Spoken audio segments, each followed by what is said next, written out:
treasure. That's even better. Let's see. The first clue says God knows you. God knows you. Like, knows? But then it says 1 Samuel 16, 1 through 13. I wonder what that could be.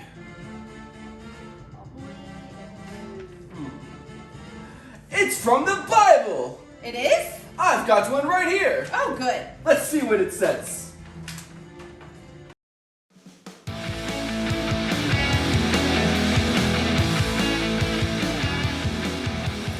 So in 1 Samuel 16, 1 through 13, we learn the story about the prophet Samuel, who is looking for a new ruler over Israel. So remember, a prophet is a person that God talks to directly.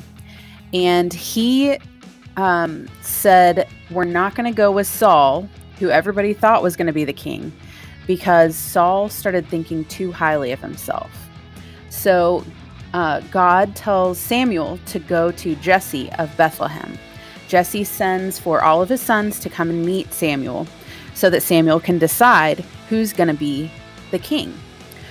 And Samuel looks and sees Eliab, who is Jesse's oldest and strongest son. And he's like, hey, that guy would be a great ruler. And God says, no, I don't look at what humans look at. And Samuel's like, all right. And God kept explaining, people look at the outward appearance, but the Lord looks only at the heart. So finally, Samuel starts looking through all of Jesse's sons, and none of them are God's chosen to be king of Israel. So he says to Jesse, don't you have any more sons? And Jesse says, well, I have David, but he's tiny. He's busy tending sheep right now.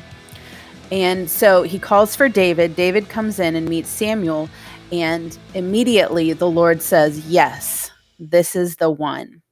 So even though it seems like the little youngest son of Jesse is the most unlikely to be the chosen king of Israel, the Lord's chosen king of Israel, he's the one that the Lord decided that he wanted.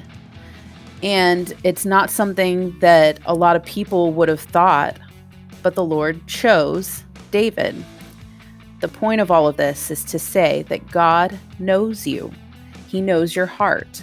Even if it seems like you are not the person that everybody else would choose, God knows who you are. He knows you well enough to say you are the right person for the job.